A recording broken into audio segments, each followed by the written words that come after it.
और पांवटा साहिब से इस वक्त की बड़ी खबर आपको बता दें कि धौला कुआं में स्थित इस्पात उद्योग पर पॉल्यूशन फैलाने का आरोप लग रहा है और ये आरोप निराधार नहीं है। एक तरफ जहां प्रदेश और देश की सरकार पर्यावरण संरक्षण को लेकर तमाम तरह की कई योजनाएं लेकर आ रही हैं, जगह जगह पर जागरूकता कार्यक्रम आयोजित हो रहे हैं, तो वही जिला सिरमौर के पांवटा साहिब इस्पात उद्योग के द्वारा नियमों की अवहेलना की जा रही है। तस्वीर आप देख सकते हैं। जानकारी ये भी मिली है कि प्रदूषण इस कदर यहाँ पर फैल रहा है कि बांझपन जैसी समस्याएं उत्पन्न हो गई है। इतना ही नहीं, अब यहाँ की 3 पंचायत के लोगों ने उद्योग की मनमानी के खिलाफ मोर्चा भी खोल दिया है। मोर्चा खोलकर अनिश्चितकालीन हड़ताल पर यहाँ के बाशिंदे बैठ गए हैं। पांवटा साहिब के एसडीएम तहसीलदार को यहाँ के लोग कई दफा ज्ञापन भी दे चुके हैं, ऐसा ग्रामीणों का कहना है। अब इतनी बड़ी समस्या का समाधान के लिए लोग यहाँ पर अनिश्चितकालीन हड़ताल पर बैठ गए हैं और यदि इस समस्या का समाधान नहीं होता है तो दूसरा रास्ता यहाँ के ग्रामीणों के पास क्या होगा वो भी आपको बताएंगे। इस्पात उद्योग की ओर से अभी तक फिलहाल कोई भी किसी भी प्रकार का बयान सामने नहीं आया है। देखना यह है कि यहाँ के ग्रामीण कब तक धरने पर बैठते हैं और कब तक अपनी मांगों को मनवाने पर अड़िग रहते हैं।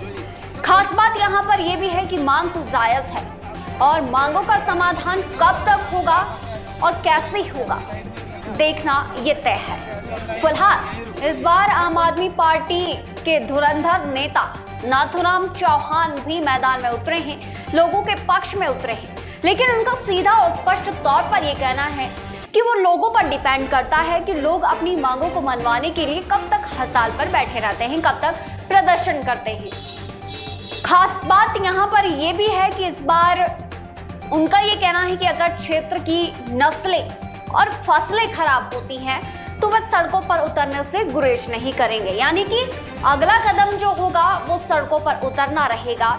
यदि मांगे नहीं मानी जाती हैं तो सड़कों पर उतरने से भी 3 पंचायतों की ये बाशिंदे गुरेज नहीं करेंगे। हम लोग आज यहाँ पर आयरन वैली के पास है और धौला कुआं में जो आयरन वैली नाम की कंपनी है, पिछले लगभग 30-35 साल से इनका जो यहाँ प्रदूषण का जो सिस्टम है बड़ा खराब है।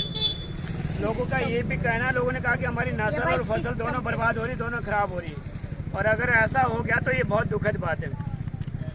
हमने खुद भी देखा 2012, 13, 14, 16 में हम लोग यहाँ आए थे। ये नहीं लगता पता कि मकान में कलर कौन सा किया हुआ है, उसमें हाथ लगाते हुए काला होता है तो देखते हैं बाहर से तो ये डस्ट होती है। अभी हम सब लोग यहाँ पढ़ते हैं सुबह से यहाँ धरना प्रदर्शन, लेकिन यहाँ इतना गंदा है कि यहाँ खड़ा रहना अपनी जान को जोखिम में डालने जैसा है। नीचे बैठ नहीं सकते क्यों, नीचे इतना काला हो रखा है कि अब बहुत भयंकर काल, मतलब कोयले की खदान भी इससे शायद अच्छी होती होगी। ये रात को कुछ यहाँ स्पंज वगैरह जो गद्दे का स्पंज या जो टायर होते हैं, टायर उसका काली वायर काली तार होती है जो कि बिल्कुल भी अलाउ नहीं है जलाना। किसने परमिशन दे दी, कैसे परमिशन दे दी, बड़ा दुखद विषय है। यहाँ पर 90% लोग सांस के और कैंसर के मरीज हो चुके हैं। ये कहना थोड़ा अच्छा भी नहीं लगता क्योंकि सब अपने लोग हैं, पर ऐसी स्थिति आ गई है, मजबूर होकर हमें यहाँ पर धरना प्रदर्शन देना पड़ रहा है। ये प्रधान जी है, सारे मोजिज लोग हैं, सारी माताएं बहनें सब साथ में हैं।